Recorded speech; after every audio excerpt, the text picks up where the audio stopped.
जब इस मुद्दे की बात शुरू की जा रही थी तो बहुत सारे लोगों का कहना था कि अब ये मुद्दा नहीं हो सकता हल, ये केंद्र का विषय है। तमाम सारी ऐसी चीज़ें आया करती थी।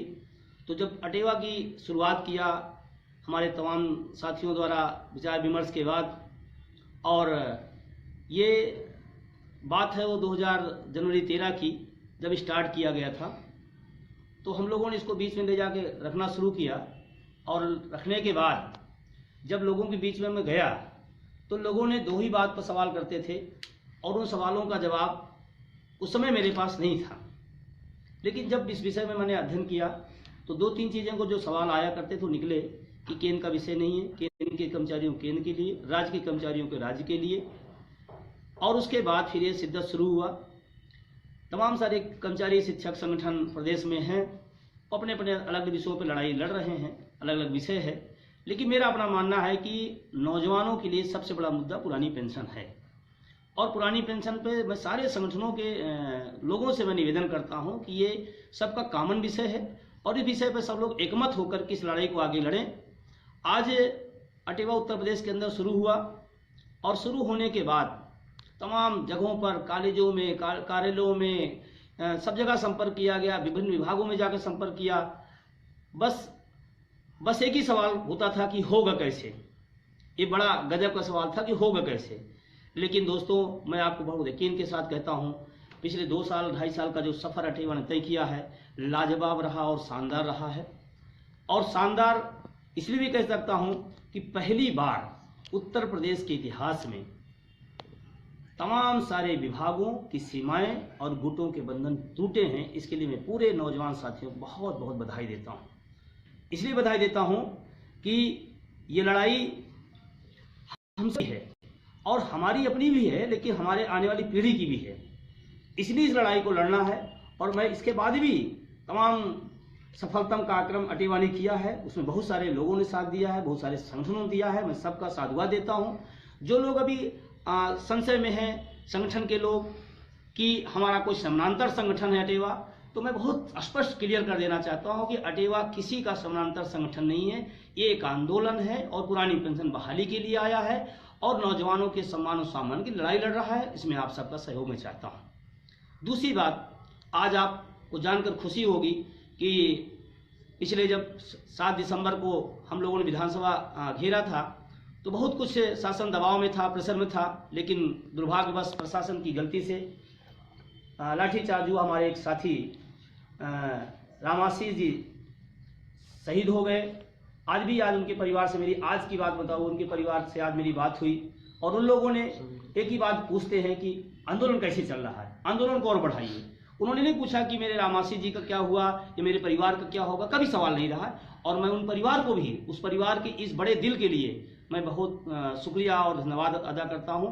और उनके पिताजी से, उनके भाई से लगातार मेरी बातचीत होती रहती है और उन सबका पूरा यही है मोटो कि किसी भी तरह से इस आंदोलन की लौ बुझने न पाए और ये अपने मुकाम तक पहुंचे जिससे लिए रामाशीष हमारे साथी ने शहीदी दी है। उस शहीद का कभी भी जो स्वप्न था वो पूरा हो हम सब के सहयोग से।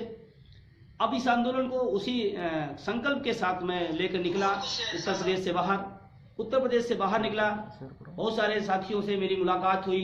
हिमाचल से हमारे नरेश ठाकुर साहब, पंजाब से सुखजीत जी और तेलंगाना से हमारे स्थित प्रजना जी और रामानुजा जी कर्नाटक से और रामानुजिल्ली पिल्ले साहब आंध्र प्रदेश से, या उत्तराखंड की बात करें तो विश्व जी से, अभी एमपी शुरुआत हुआ परमानंद भाई से।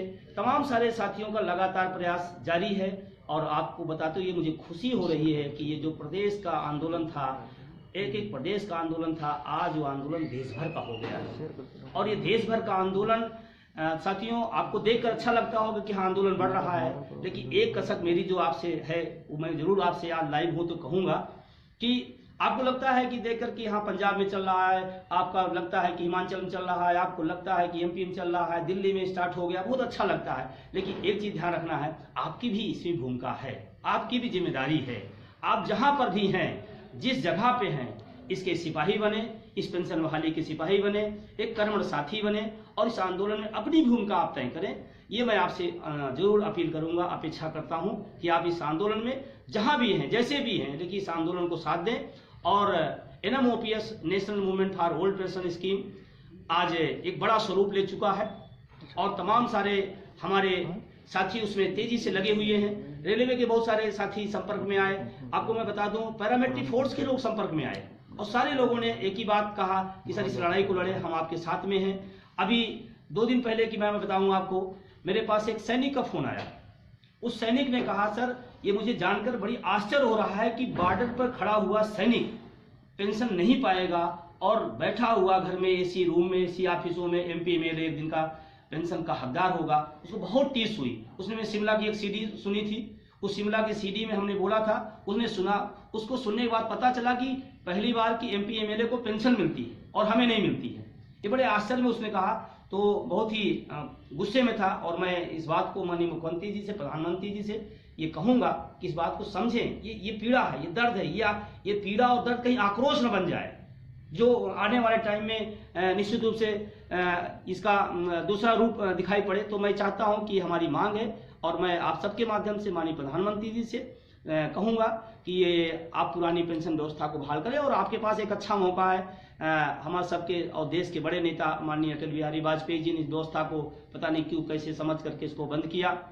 अन्य प्रांतों में अलग अलग टाइम पर अलग मुख्यमंत्रियों ने बंद किया, लेकिन आज उस मौका है आपके पास कि जो पेंशन व्यवस्था माननीय आपके गुरुदेव हैं, पूरे देश के नेता रहे हैं, और वो एक भूल सुधार करने का अच्छा मौका है हिंदुस्तान ने आपको दिया है। तो माननीय आदरणीय प्रधानमंत्री माननीय नरेंद्र मोदी जी से मैं निवेदन करूंगा कि वो पुरानी पेंशन को बहाल करें। अब मैं अपने मित्रों से जो कुछ सवाल अगर उनके हैं तो वो सवाल का जवाब भी मैं दूंगा। और जैसे भी एक सवाल आया कि और सब संगठन क्या कर रहे हैं, तो मैं नहीं जानता कि और संगठन क्या कर रहे हैं। मैं इतना जानता हूं कि अटेवा को और NMOPS को क्या करना है, ये मैं जरूर बता सकता हूं। और उसी तरह से जो पुराने संगठनों ने क्या किया, नेताओं ने क्या किया, वो विषय हमारा नहीं है। हमारा विषय है कि हमारा मुद्दा कैसे आगे बढ़ेगा और कैसे हम चीज़ों को आगे बढ़ा पाएंगे। अभी जैसे दूसरा सवाल आया है एक साथी का कि क्या पुरानी पेंशन व्यवस्था पुनः बहाल हो सकती है, तो मैं उस साथी को बताना चाहता हूं कि निश्चित रूप से बहाल होगी, क्योंकि पिछले 12 सालों से लड़ाई लड़ी नहीं गई थी, आज लड़ी जा रही है तो आज दिखाई पड़ रही है। तो इसमें कोई संशय नहीं है, पूरे कॉन्फिडेंस से और आप सबके सहयोग से मैं कह सकता हूं निश्चित रूप से पुरानी पेंशन व्यवस्था बहाल होगी। अगला सवाल साथी का आया कि क्या इसके लिए दिल्ली की तैयारी है, तो मैं इस पर बताना चाहूँगा कि बहुत जल्दी हमारी नेशनल टीम की बैठक दिल्ली के अंदर होने वाली है। दिसंबर फर्स्ट वीक में संभवतः हम लोग वहाँ बैठेंगे, आगे के सारे प्रोग्राम तय करेंगे, कैसे देश भर में आंदोलन बढ़ेगा, कैसे चीज़ें आगे बढ़ाई जाएंगी, कैसे हम लोग अपने साथ शांतिपूर्ण ढंग से आंदोलन करते हुए अपने लक्ष्य को प्राप्त करेंगे। इन सारे विषयों पर हम लोग फर्स्ट वीक में बैठेंगे, तो वहाँ पर बहुत सारे विषय पर चर्चा करके और जल्दी ही दिल्ली के लिए एक बड़ी तैयारी होगी। और मैं तो बड़ा आपको प्रसन्नता के साथ बता रहा हूँ कि आज चारों तरफ से मेरे पास फ़ोन आते हैं कि सर दिल्ली की डेट आप तय करिए, जल्दी तय करिए, और हम सब लोग पहुँचने के तैयार हैं। तो इन उन सब का उत्साहवर्धन जब मिलता है तो मुझे अच्छा लगता है।